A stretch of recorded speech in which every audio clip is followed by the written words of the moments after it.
Welcome, everybody, to this week's exciting episode. Oh my God, yes, Queen! Okay. What was that from? Drag Race, I think. I'm not too sure. I don't think I've seen that one. That one's definitely a new one on me. I was not expecting that, though. Well done. Yeah. I've always been told I can put on a very good camp voice. So You I do. thought I'd check it out. You do camp very well. Yeah. My dad was worried when I was a teenager. Oh, okay. I was going to say, I'm not sure if that's something that you want to be proud of, or Oh, yeah, don't bother me. yeah, you're in touch with your sexuality. Oh, 100%. Don't bother me, mate. I'm in touch with my feminine side. I don't care what people think. Good. So, As long as you're wearing that wedding ring, everybody knows anyway. yeah, well, you know. She's a lucky lady, isn't she? Or man. Who Or man. knows? Or man. Nobody knows at this point. Okay, so today's episode, we have no subject No. again. No subject part 2? Part Possibly. Or I guess there's a little bit of emails in there as well. So we could call it a fan email episode. Yeah, listener email. Listener emails, no subject, something like that. Tidbits. Tidbits. Yeah, that's a good one. But there is something that I personally have to apologise for. Josh was really unhappy with me after last week's episode. I was upset. I was pushing things far too close to the bone. In my defence, I think it may be an age thing, generational thing. Yes, yeah. There was a particular word that I used to describe a leprechaun. Mm-hmm. Can I say the word so everybody knows what we're talking about? Yeah. I think in these circumstances, it's Okay, fair. so the word was midget. Now, again, in my defence, I didn't think that was a derogatory term. Mm-hmm. I always thought that dwarf was an insult. Yes, yeah. I will back you up on that. I also thought dwarf was a derogatory term as well as the M word. So. Now, when I was in school, we had a lad in my class, or one of my classes, a few of my classes, that was quite short, really, really short, to be fair. And I think we were in maths class one day, and the teacher, I think he turned around, he was talking in class or something like that, and the teacher turned around and said, shut up, dwarf. And the lad got really upset, and he literally shouted back at the teacher, I'm not an effing dwarf, I'm a midget. And of course, in a class full of teenagers, we all fell about laughing. We just thought it was funny. Yeah. But obviously, that's kind of put it in my mindset that people don't like being called dwarfs, but they don't mind being called midgets, which is kind of why I use that word. And now, I didn't realise that it was such an offensive term. So I do apologise if I have offended anybody. Yeah. But in fairness, I wasn't directing that term towards people. No. To be fair to you, you were talking about mythical creatures as leprechauns. Yeah. So I suppose it kind of makes sense. I will back you up there. It was just... I would never call a short person that to their face or whatever, or even behind their back necessarily. Yeah, but the important thing is, like, we had a conversation about it, and I think it is just one of the things where it is a little bit generational, because I was always brought up and taught in schools and things that you're not supposed to use that word. So when you first used it on the podcast, it threw me off massively, because I thought, I know it did. Oh, yeah. wow. To be fair, I think that's because it threw you off, and I saw the reaction. I was like, I'm going to push him on this one. So that is my bad, and I do apologise if I have offended anybody. I didn't mean to, and actually, to try and sort of back myself up, I referred to that, like, there's a sweet that I really like, a little jelly sweet. Yeah, in the UK. Yeah, and I know them as midget gems. Yeah, it's what they were called. Yeah, they're just small jelly sweets. Mm-hmm. You get them in multicoloured packets, made by Maynards mostly, I think. And I didn't realise that they're no longer called that. Yeah. Because we checked it up, because I was like, well, what about midget gems? Well, you're not allowed to call them midget gems anymore? And yet we looked it up. No, apparently, since 2022, you're no longer allowed to call them that. They've been renamed to mini gems. Yes. For exactly that reason. Yes, yeah. Because they didn't want to offend people. So in fairness, I don't want to offend people either. I like our listeners.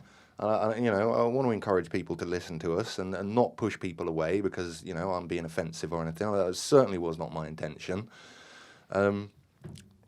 So, yeah. I think that's fair enough. I forgive you. So, all the dwarfs out there, I apologise. Am I allowed to say that? You are, because that's the weird thing, that isn't to me it? seems wrong. It sounded wrong as you said it, but I've Google and things. Google now, any search results are telling us that people prefer to be. Actually, it was certain countries, wasn't it? Yes, I think when we looked it up the other Western day, countries. Western countries, America, England, sort of Canada. most of Europe, Canada, don't like the term, but there are some cultures further abroad that actually prefer the M word to the D word. Yeah, it's. I mean, we weren't sure to begin with, to be honest. And now I'm even more confused. Yeah, I don't know. So anyway, short people, please don't be offended.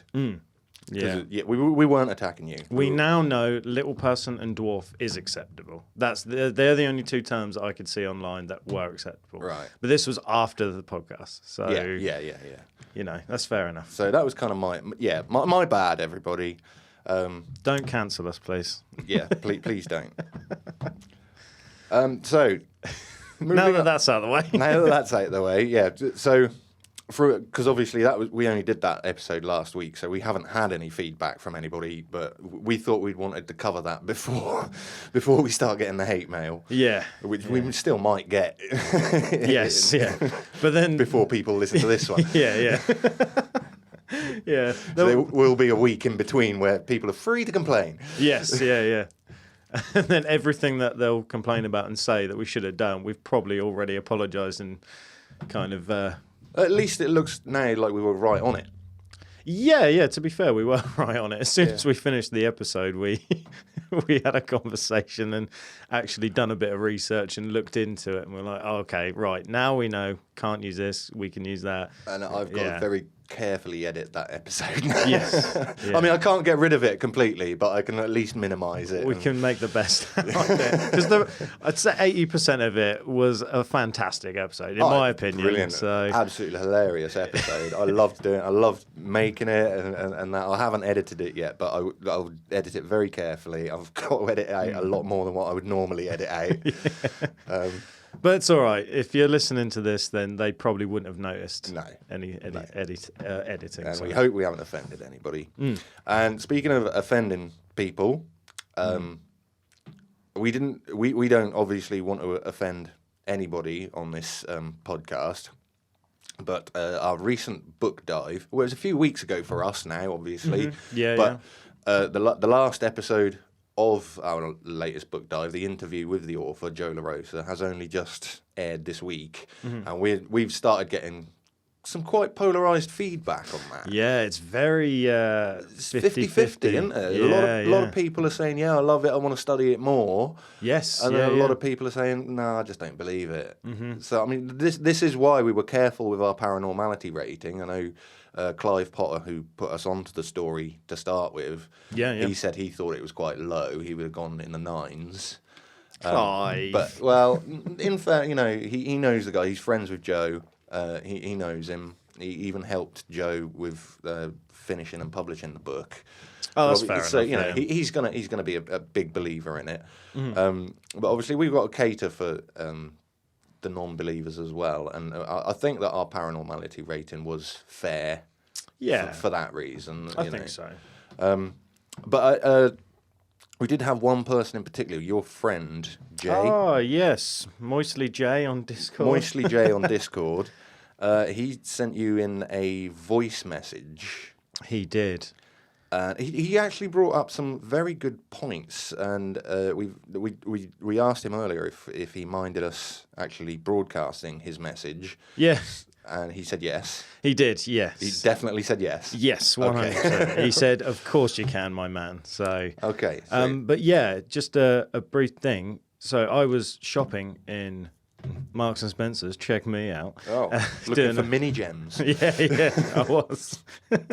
Thank you for calling them mini gems. I got to call them mini gems from now on, haven't I? That's that name. Yeah. And I randomly got this voicemail through, and it stopped me from shopping where I was listening, and I was like, "Yeah, he's actually got a really good point." So I'm just going to play the message. So here you go. Hey Josh, finally got around to listening to the Chronicles from me and Aya. It was a very, very good story. I'm looking forward to hearing your interview on the bloke. And I like the way you asked those questions about how everything was so convenient. My question is always, there's a trope in most forms of media. It's the arrogance of the ethereal. The idea that humanity can't comprehend this mystical truth. There's an element of this person's grand plan that humanity can't comprehend, despite the fact that we are able to comprehend things like string theory and human psychology, and we understand all about this world, or at least there are people who do. Why are gods always so arrogant as to believe that we won't understand whatever their truth is? It's just a thought of mine that I've been mulling around in my mind. Anyway, you have a nice day, brother. I'll see you soon. There you go. There we go. I thought that actually was a very, very good point. Yeah, man. A really, really good point, isn't it? I mean, when you think of what humanity's achieved, we've been to the moon, we've split the atom. Yeah. Like he said, we've come up with string theory, quantum mechanics, and all that sort of thing, even the theory of relativity. Yeah. Why would gods think that this truth is beyond our understanding? It doesn't make sense to me. Unless it is fourth dimensional knowledge. Because we have a hard time picturing anything above 3 dimensions. Mm-hmm. Yes, I see what you mean then. I had to try and think then about 2D, 3D. Yeah. Okay. But then, obviously, like a couple of weeks ago, we did like white holes and the general relativity. Mm-hmm. One of the things that we struggle to picture, although we can get our heads around it, is the idea of space-time, which is empty space. The vacuum of space is its own fabric. Yeah. And it flows. And obviously, like the other week, I had the theory that it flows out of white holes and into black holes. And it's that flow of space-time that causes gravity, keeps us on the ground, but it's 4-dimensional. Mm-hmm. It's X, Y, and Z and time that's going through it all at the same time. So it is hard for us to wrap our heads around that. We can understand it, but it's hard to picture. Yeah. Like, I still can't wrap my head around light years and things, so I'm no good at this kind of. Like, I just can't think of. Yeah, something. like Moisely J says, there are individuals that really, really do have a good concept of it, that really do grasp it. Yeah. Yeah, and I think he's just got a very good point. If the gods, I mean, at the end of the day, that in the book, they were offered the truth or the real truth. Mm-hmm. Who wouldn't pick the real truth? Yeah. And then they're told it's too much for them to understand. Yeah. Yeah, if they'd have said, "Oh, we'll just go for the truth," do you think the answer would have been the same? Technically, wouldn't that be a lie? If you've offered with the real truth and the truth, surely the truth would just be somewhat a lie because they're not going to tell you the real truth. That's the way. Well, the I whole see thing it. was like reaching enlightenment, isn't it? Yeah. Enlightenment about the afterlife, about life in general, life, the universe, and everything. You know, so maybe why can't that be 42? Yeah. I mean, I remember years ago, I heard the story. I don't know if this is true or not. It was years and years ago.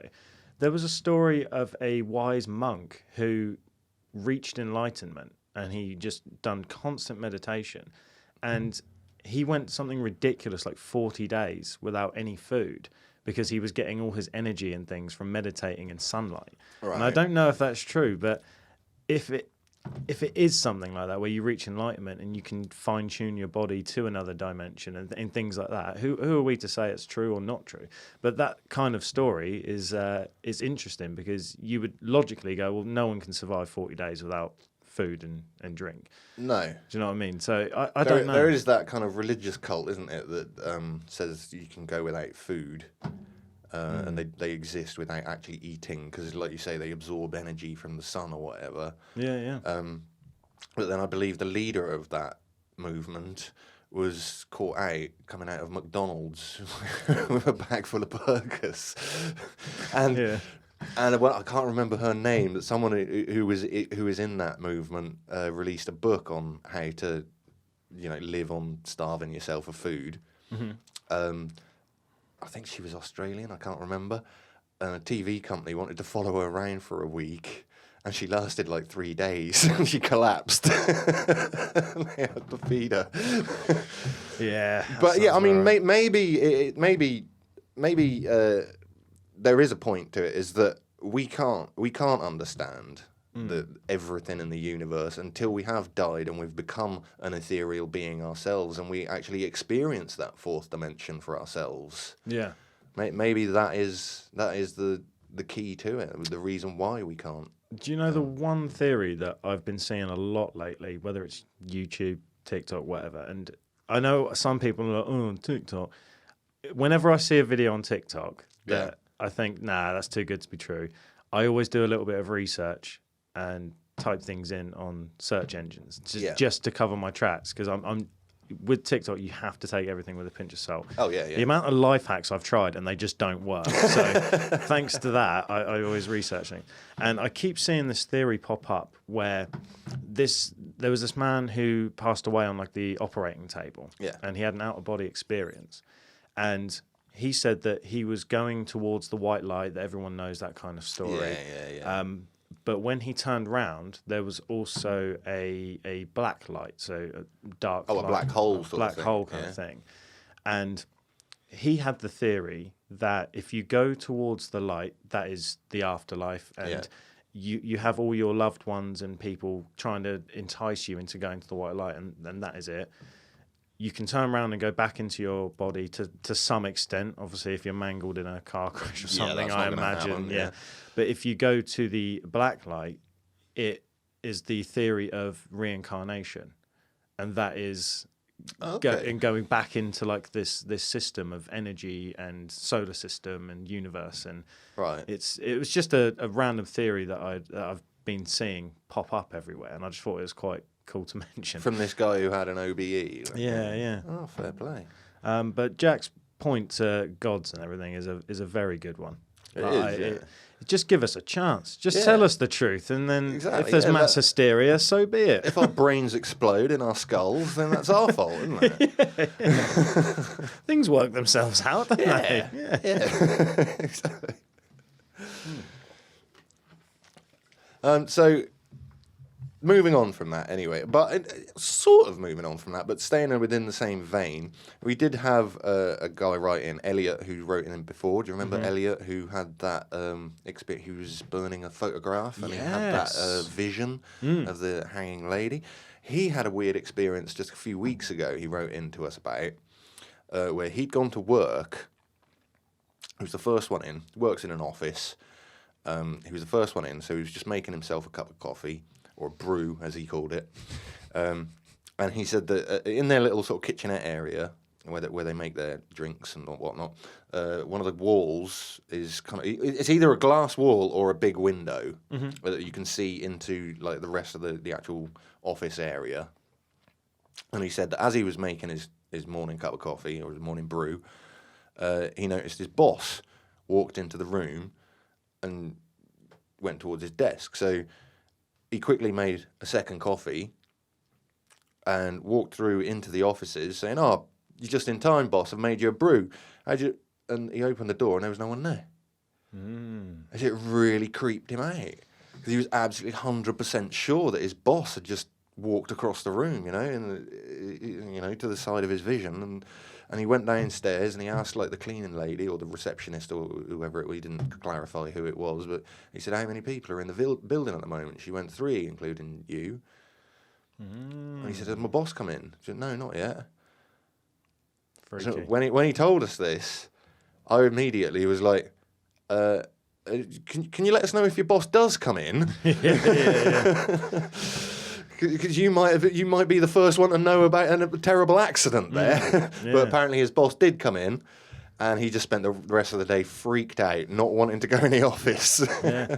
Maybe he's got the gift and doesn't realise. I think he does. He's got a bit of the shining. Yeah. Possibly since that event with the picture and the vision and that, it's probably switched something on in his brain, which I think can happen with a lot of people. Yeah. No, definitely. I think there are people out there that have that kind of gift and power to, whether it's speaking to the dead or seeing the dead or anything like that. Yeah, I believe in it. Yeah. Elliot has actually joined our team, so to speak. We have mentioned this a couple of times on the podcast over the last few weeks, but how this has all come about was from our Discord.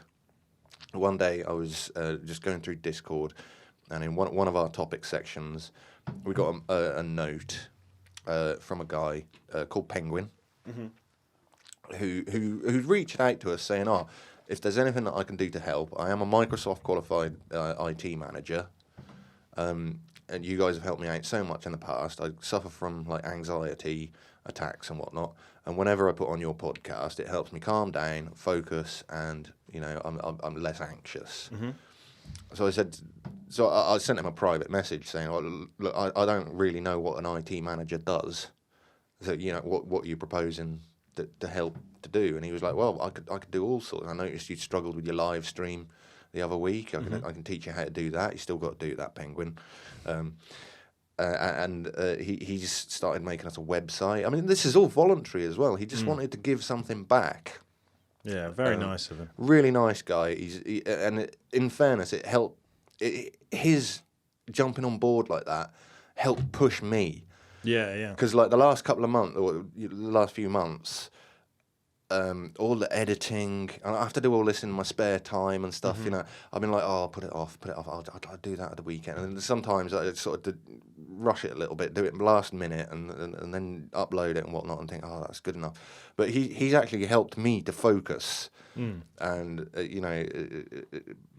put more energy into what I'm doing. Come up with more promos and that sort of thing. And one of the things that we were discussing a few weeks ago was wanting to rebrand, make our logo a lot tidier, make it look a bit more professional. Because we are getting to that stage now where it's not a hobby anymore. There are adverts on it. We're looking to expand this as a business, if you know what I mean. The podcast as a professional thing. Yes. Eventually. Yeah, eventually. And so another guy, Elliot was he approached us as a graphical designer. Initially, he just offered up some fan art on our Discord, which we then said, you should join in the merch competition and design some merch for us, which I think he is going to do. But I reached out to him and told him about what was going on, and wanting to rebrand, and asked if he'd be available to help us with that, with the new logo and artwork and that sort of thing. He was right on it. He's really, really keen. Yeah. And he was like, "Yes, mate, absolutely." He's done us a new logo. That might be up by now. If you've been struggling to find us because we've changed our logo, that'd be why. Yeah, that's a really cool logo.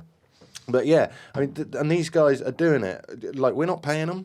Not yet, at least. I have said to them, if they want to stick with us and help us to grow and become a professional thing, then, when there is a payroll available, they'll be on it. Yeah, we got their backs. Yeah. But, I mean, that's something that I always thought would have to happen if the podcast really did take off. I thought, we probably need to get, like, video editors, business managers, accounts people, marketing, that sort of thing. Like months ago, I was thinking, how the hell do I find these people? How do you put a job advert out for a video editor or a marketing team or something like that? It never occurred to me that these people would present themselves to us from our followers, from people who enjoy the podcast. So, if there's anyone else out there that feels like they could fill these positions, video editors, marketing, accounts and that sort of thing, business management. Feel free, if you want to come and join the team, hit us up on Discord. Obviously, it's voluntary at the moment. We don't make any money at this. No. I know we got some adverts, but we haven't even earned anything off the adverts yet. No. But yeah, like I say, when there is a payroll available, everybody who's involved will get paid. Yes, it's one of those things. It's almost like a snowball, isn't it? We're right at that crucial stage now where we're a year on. It's 2024, and Well done. yes, yeah. So it's slowly rolling, but we've kind of hit this wall where it's become real, hasn't it? Yeah. Where it's starting to pick up speed now. Yeah. And it's mind-blowing in a way It that is, we've yeah. had so much love and support, and people help us and reach out, and Penguin and Polar Bear are doing a great job, and they've already helped us out. And it's like you say, Call him Polar Bear. We already know he's Elliot. no, you can't say that. No. You never know. Secret identity. Okay, Polar Bear. Elliot, you know Polar Bear. And if anyone joins our team, they will also be referred to an animal as well. Or their username on Discord. Whatever they prefer. Yeah. But no, it's really it melts the heart when you hear about these people that are helping us focus and take it to that next step and that next level. And we have activated adverts, and we've got a few things in the pipeline coming up, and it's just become very real, you know. And it's that for us, it's that awkward stage between trying to balance a full-time job, as well as this thing that was started off as a hobby and a bit of fun that has now evolved into But then something. it's still a hobby. It's still fun. We still enjoy yeah. it. It's like that point where you realise that your dream job is actually attainable. Yeah. We've just got to help make this podcast grow a little bit more. Well, a little bit more, a lot more, to be fair. Yeah. We're still early stages, but it has evolved into something that I thought it wasn't possible for the longest of times. I thought we were gonna reach this stage in like 2-3 years time. Yeah. But it's just suddenly hit us, and it's really awesome. It's mind blowing. Yeah, it's really, really cool. And the other thing that is really nice is we've had so many emails about people that have had anxiety, depression, or whatever they're going through. Yeah. And we've mentioned it before, but we do get a few, and it's really nice, and it helps us and reminds us about what's important and things. Yeah, And I wonder if that's the reason why we quite early on started showing up for ASMR people on YouTube. I don't know. Because we help with that kind of thing. Yeah. Maybe I don't know. Man. That's just a theory. Maybe. Yeah, could be. Could be. Yeah. But either way, thank you very much to everyone. We thanks. say thank you a lot, but Yeah, we do. really do mean it. And any volunteers or anyone wants to help out and get aboard this snowball, because we're rolling down that hill. And another thing, obviously, we've had a few people say that they're confused by the paranormality scale. Yeah, myself included. So obviously, to start with, we thought it was a really good idea to rate things on how believable they were or how paranormal it was. And then we started covering some things that weren't quite so paranormal, But weird and interesting. but we still liked them. So we were still rating them high, and people were coming along and, well, that's obviously fake. It's obviously this, Why did you give that an 8.5 when it should be like 3? Yeah. And we're like, well, because we like it. So let's draw the line here now, right? The paranormality scale is just how much we like it. Yes, yeah. Going forward is how much we like it. We will take believability and paranormality into account, but the actual scale is just basically going to be how much we like this. Yes, yeah, 100%. But then if it is a national disaster or something like that, it might just be other things involved, not how much we like it. Because obviously you can't like a national disaster or conspiracy theory.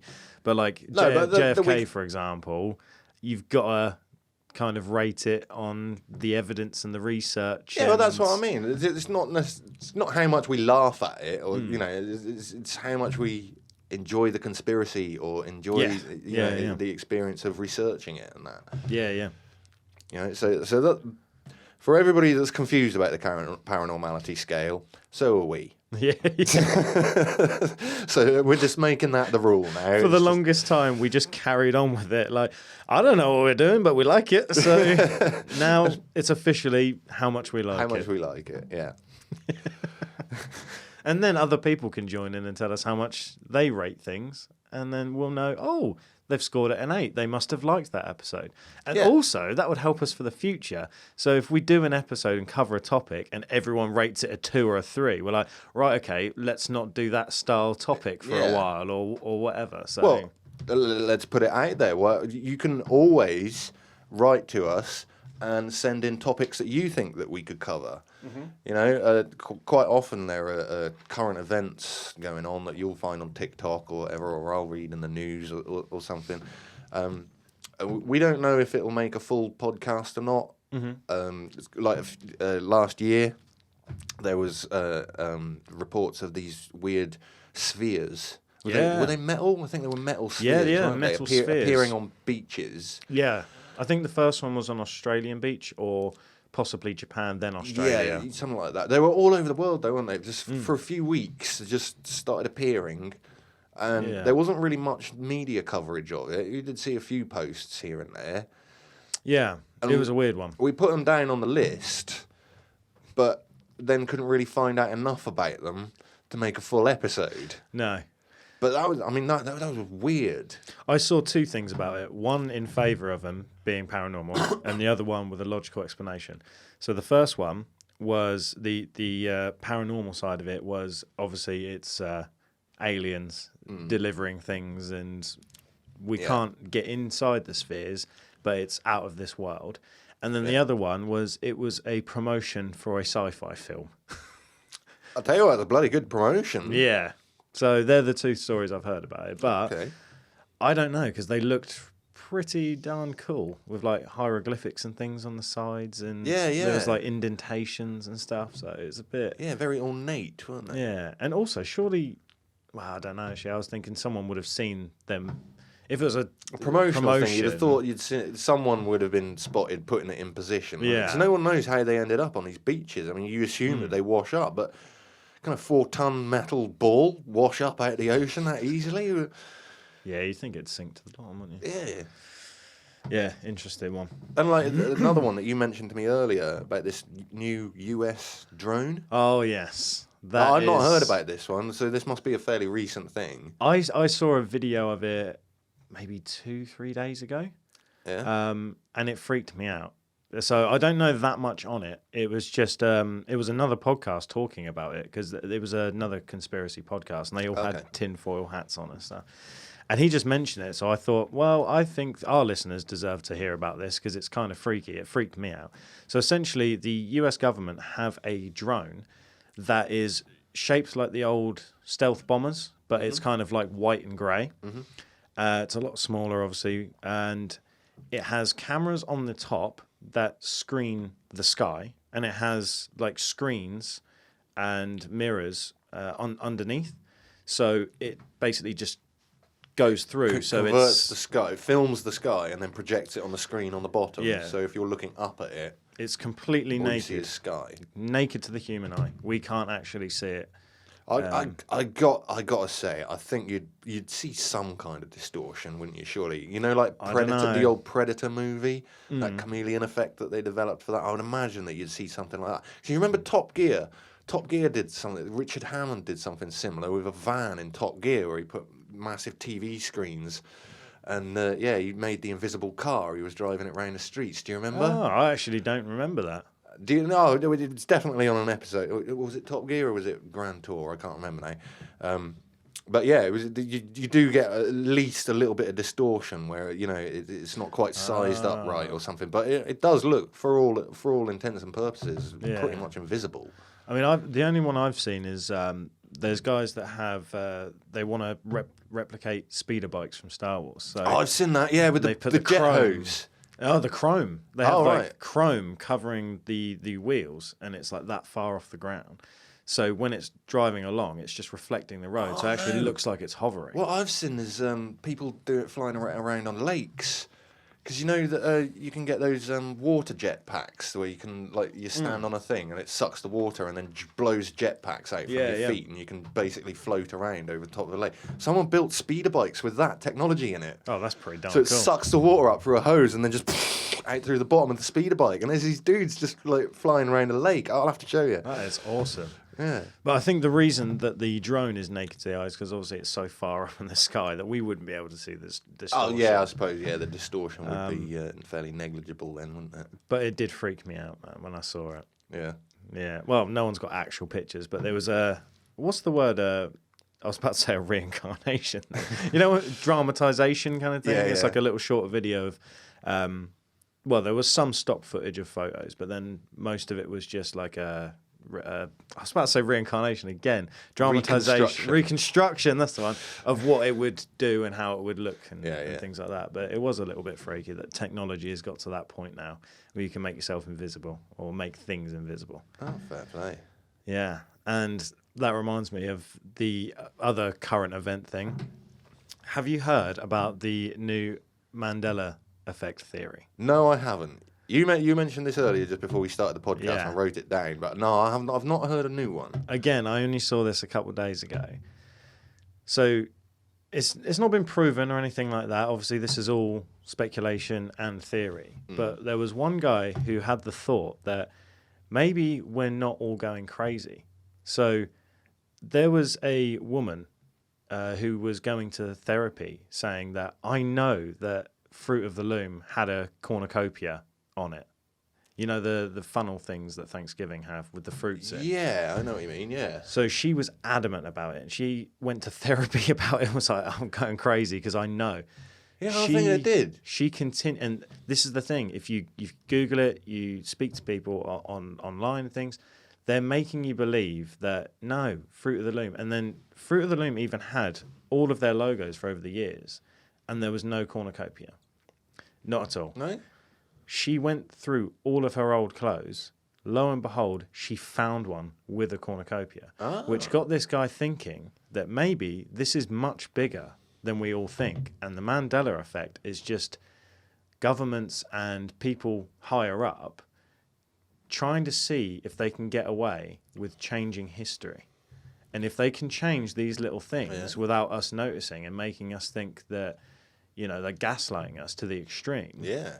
In the future, what's to say that they can't start changing bigger things, and we're all just going to go, oh, no, yeah, I guess it's always been like that.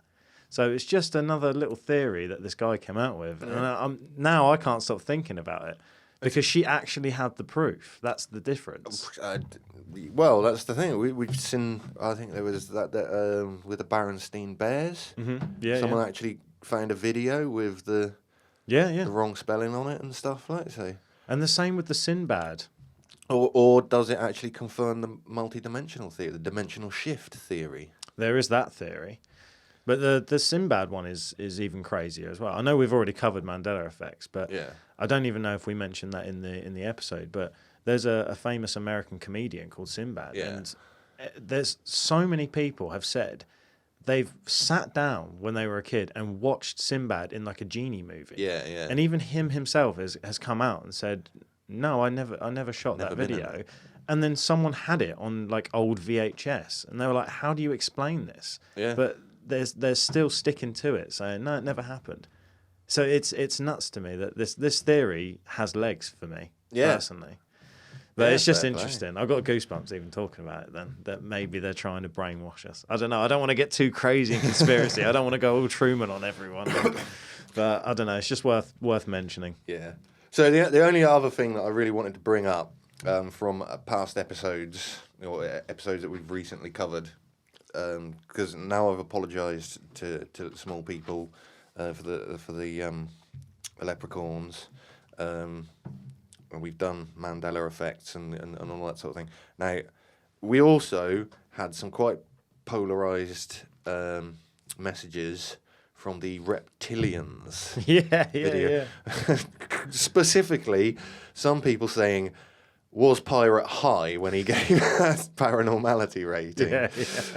Right, now, I just want to set the slate clean and say, right, the reason why I gave it such a high score was literally because of the whole idea that alien DNA could be present in human beings, and potentially some of that DNA could be reptilian in nature.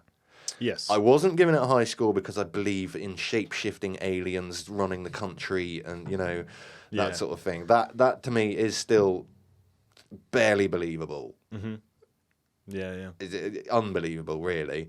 But considering that when we spoke to Philip Mantle, where we had that story about the woman who tested her daughter's DNA and found that she had extra chromosomes, I find it entirely believable that some people could be walking around this earth with alien DNA in their makeup. And that is the reason why I gave the reptilians... Well, I can't even remember how high it was. I think it was in the 7s or something. And you were like... You rated it quite high. Yeah, and it was like 6 or 7, something like that. And you were like, no, mate, 3 at best. Which I agree with you, really. When I think about it, I probably did score it far too high, even for the way I was thinking. But I kind of wanted to go above 5 just because... That's that unbelievability line, isn't it, that we always say? Yeah. And I just wanted to give it just, a couple of extra just to say, look, I believe this DNA could be a thing. That was my reasoning. So yeah, that's fair enough. So that's cleared that up. Yeah. I mean, I agree with you. I think reptilians, especially my mate Sam, he went to town on us. He was just like, I can't believe you believe in any way about this rubbish. Like, he is dead against it. He's like, it's the most ridiculous conspiracy theory. I think I'm kind of surprised that Skeptic Louis didn't rip into me more than he did. No. I mean, he is Skeptic Louis, but I think there's some things that he thinks and believes in that I'm like, I don't understand. Like, so I don't know. But Sam's a very down to earth person, so for him to enjoy our podcast and give us constructive criticism and enjoy a lot of episodes, for him to turn around and be like, mate, I can't believe reptilians. Like, what is pirate thinking? Like, I actually kind of agreed with him. There, I was like, yeah, maybe Pyro did rate that a bit high. I think I did rate it high, but I just wanted to tip it above that 5, just to say that I believe in the DNA side of things, not in shape-shifting reptilians, and all that side of things. No, I don't. No, it's a crazy conspiracy. But your mate, Sam, he has his own podcast, doesn't he? He does, yeah. Hidden Gems. Hidden Gems of Wrestling. Yes, and with Alec. You've told me that there are some conspiracy theories within wrestling. There's a couple, yeah. Should we get Sam on? Yeah. Sam, do you want to come on our podcast? Please say yes. Yeah, I have briefly spoke to him about it before.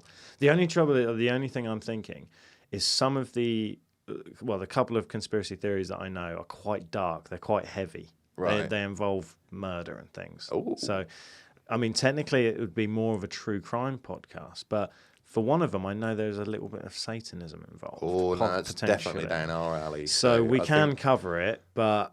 I think we need to invite him on. Yeah, we'll reach out to Sam and see if we can go through. The only reason as well, I wanted to give it a little bit of a break because we've had our good friend Truman on the show, and he is a professional wrestler. Yeah. So I didn't want to make the show wrestling heavy, but there is definitely some cool conspiracy. Well, it's one of your interests, so, I don't mind entertaining it every once in a while, Yeah. Sam will take us through that. I'm sure he knows way more about it than I do.